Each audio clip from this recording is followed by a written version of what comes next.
Please pray with me. Gracious God, help us always to seek the truth, come whence it may, cost what it will. Amen. The story of Naaman, which you heard in the reading from Hebrew Scriptures, is possibly one that is lesser known to you. We only hear that story once every 3 years, and yet it has so much to teach us. It is a story filled with irony and offers us an extraordinary and lifelong lesson in humility in God's grace. So this morning, I invite you to enter into the story with me, to engage it and wrestle with it, and what it was saying in Naaman's day and what it continues to say to you and me today. First, for context, we understand from the story that Naaman is a very powerful person with tremendous prestige and so many resources at his fingertips. He was, in his day, sort of like the chairman of the Joint Chiefs of Staff, or maybe even the commander-in-chief. He has been tremendously successful in his career. As I said, has power, prestige. Seemingly, he has it all, with one exception. He seems to have this skin disease that he can't get rid of, that is a source of shame and pain. And being the sort of man with the resources he has, you know, he had to throw everything he had at that problem, and he couldn't fix it. All the best dermatologists of the day, everyone he could pray to, he probably prayed to, and yet he had a problem he couldn't fix. Perhaps that's something that you can relate to. Have you ever had a problem and you tried everything at your disposal to fix it, and you couldn't fix it, and you were desperate, and you would have done almost anything to fix that problem? It's not just an ancient story. No, it's quite contemporary. When I think about people who have a problem they can't fix and the lengths that they go to try and fix them, we know what desperation looks like. I watched a story this week about families who either themselves or have a family member who suffers from type 1 diabetes and they can't afford the medicine. So they get in caravans and go to Canada to buy the drugs they need for their very life. We see the story played out day by day of people coming from Central America and other trouble spots across the world, fleeing because they know if they stay, they face almost certain death. And they go out of desperation in the hope that they might find a better life wherever they're going, even knowing the risks. In Naaman's case, we know how desperate he is because listen to the story again. He's consulted everybody he can consult, and he's kind of to the last straw on this problem. And just to underscore that, can you imagine how desperate he must have been to listen to a servant girl from an enemy country who maybe was 12 and is at the lowest rung of the social strata, talking about some unnamed prophet in her homeland who she's confident can heal Naaman. And based on her telling her mistress, Naaman's wife, he goes to an enemy country, going to the king to get a letter of introduction. And this wasn't like taking an afternoon sojourn to Bethesda from Washington, D.C. It was over a 200-mile journey. He takes with him about 900 pounds of precious metals, which in today's market would be about $3.5 million worth of stuff. One can only imagine its worth in that day. He loads up a whole entourage to go with him to an unnamed, unknown prophet on the off chance that he might get healed. And you know the story. He arrives in Samaria, has sort of the misunderstanding with the king of Israel, but nevertheless, the unnamed prophet Elisha shows up, tells the king, "Send him to me."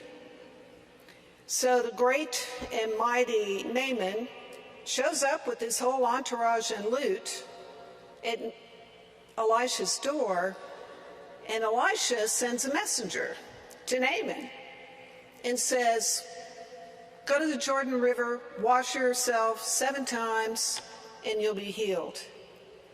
And Naaman is furious. I mean, doesn't he know who I am? Powerful, prestigious. Look at all the stuff I've got with me. And he almost misses it, folks.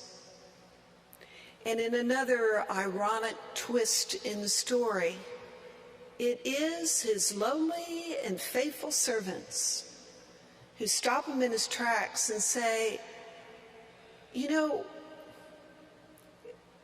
if you would have been asked to do something really dramatic and difficult, would you have done it? Why don't you just give it a try?"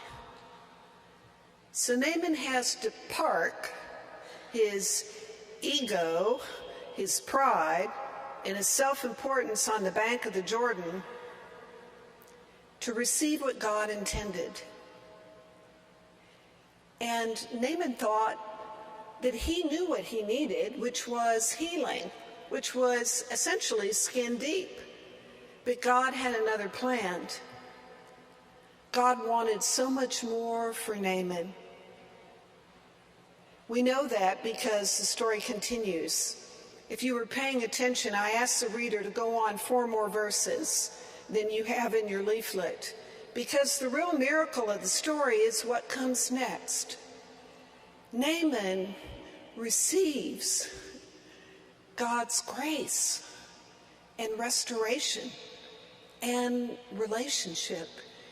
And he finally understands that there is the one true God to whom he offers his now lifelong allegiance. Someone who knows him, someone who has the power to restore him and redeem him and to hold him close no matter what. And he goes then to Elisha and offers all his stuff. And Elisha says, "No, I don't need that." And so Naaman asks for something that he didn't know he needed. He loads up dirt from the Holy Land, if you will, that he can take with him back to Damascus, so that when he's worshiping the one true God, he's standing on holy ground. You see, my friends, God's grace is free and available for each and every one of us. You can't earn it. You can't buy it. You can't power your way to it. It's a lesson in humility. St. Paul writes about how he was afflicted by a thorn in the flesh or a thorn in the side, and he asked God 3 times if he would take it away, if God would take it away. And God's response is reported by St. Paul and to Naaman and to you and to me is, "My grace is sufficient, for power is made perfect in weakness." My grace is sufficient. The story of Naaman almost missing it, and how many times, folks, have you and I almost missed it? Remind me of that old joke story, which you've all probably heard a million times, of a man of faith who finds himself in a flood situation and the waters are rising. He climbs up to the roof of his house and he prays to God, God, please save me, the waters are rising. And along comes a neighbor in a canoe and says, get into the canoe, I'm here to save you. And the man goes, no, I've prayed to God, I'm waiting on God to save me. And along comes a boat from a first responder, says, the water's rising, get in the boat, come with us, we're here to save you. No, I've prayed to God, I'm waiting on God to save me. And then finally, here comes the helicopter that drops a lifeline. Grab the rope. No, I've prayed to God, I'm waiting on God to save me. So, you know the story.